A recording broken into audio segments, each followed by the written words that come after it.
All right, today we're jumping into a story that seems to just break a fundamental rule of physics. It's a real tale of scientific resurrection, and we're calling it the Superconducting Comeback. Okay, let's start with a weird question. Picture a light switch. You flip it off, the light goes out. You know, simple enough.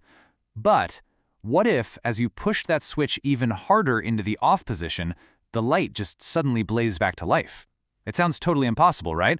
Well, in the quantum world, something almost exactly like this was just discovered. So to really get this quantum mystery, we've got to introduce two forces that are famous for, well, being natural enemies. You could call them physics odd couple. On one side, you've got superconductivity. Think of it as just perfect, effortless order. Electrons are flowing with absolutely zero resistance. It's like a true superhighway for energy. But it's delicate, and it really hates magnetic fields. Then, on the other side, you have ferromagnetism. That's the force that makes your fridge magnet stick. It's all about creating a strong magnetic field. So you can see the conflict here, right? One thrives where there's no magnetism, and the other one is magnetism. They just don't get along. And that leads to this crucial point, a fundamental rule of the game in physics. If you apply a strong enough magnetic field to a superconductor, you break the magic. That perfect flow just stops. End of story. Or, at least that's what we thought. And that brings us to the main event. Because in a pretty stunning new observation, researchers just watched that fundamental rule get spectacularly broken. The stage for all this drama is a special material. It's called an infinite layer nickelate. Now, what's really interesting here is what the scientists added to it, a heavy dose of europium ions. And europium is super magnetic. So they were basically mixing the hero and the villain together in the very same material on purpose. So, they took this material, they got it superconducting, and then they started hitting it with an external magnetic field. And at first, yeah, everything went exactly by the book. The magnetic field started to kill the superconductivity, just like it's supposed to. Resistance started to creep back in, no surprises yet. But they just kept going. They kept cranking up that magnetic field, way beyond the point where the superconductivity should have been completely dead and gone. And that's when they saw something that just shouldn't be possible. And this right here shows you exactly what they found. At zero magnetic field, you get zero resistance. It's a perfect superconductor. At around 3 Tesla, the resistance is high, superconductivity is gone. But then, as they cranked the field past 6 Tesla, the resistance dropped all the way back to zero. The superconductivity literally came back from the dead, right in the middle of an even stronger magnetic field that should have been destroying it for good. And this comeback, it wasn't some little fluke. This revived superconductivity was incredibly tough. Researchers blasted it with magnetic fields all the way up to 45 Tesla. Now, to put that in perspective for you, that is almost 1,000,000 times stronger than the Earth's entire magnetic field. It's one of the most powerful continuous magnetic fields on the planet. And yet, this perfect superconducting state held on. This was something completely new. So, this leaves us with a kind of a dizzying question, right?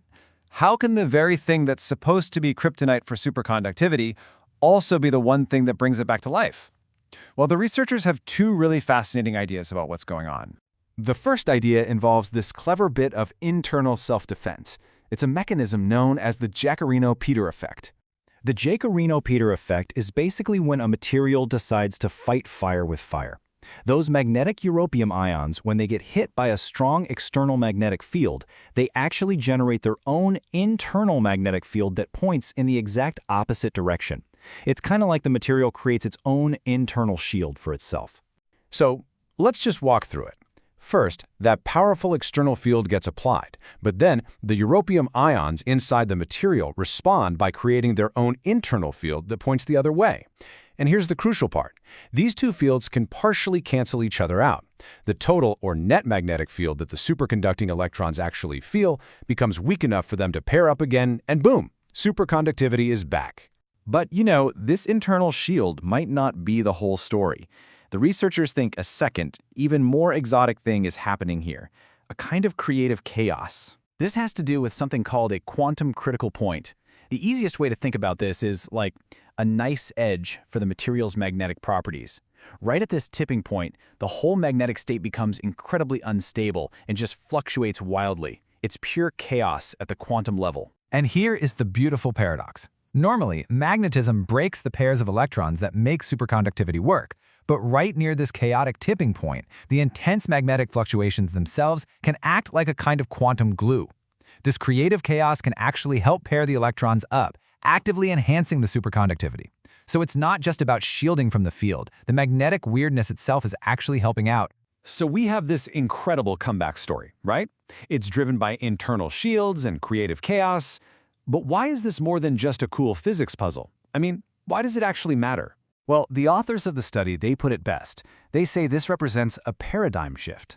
For decades, this kind of behavior was only ever seen in really exotic, ultra-low temperature materials.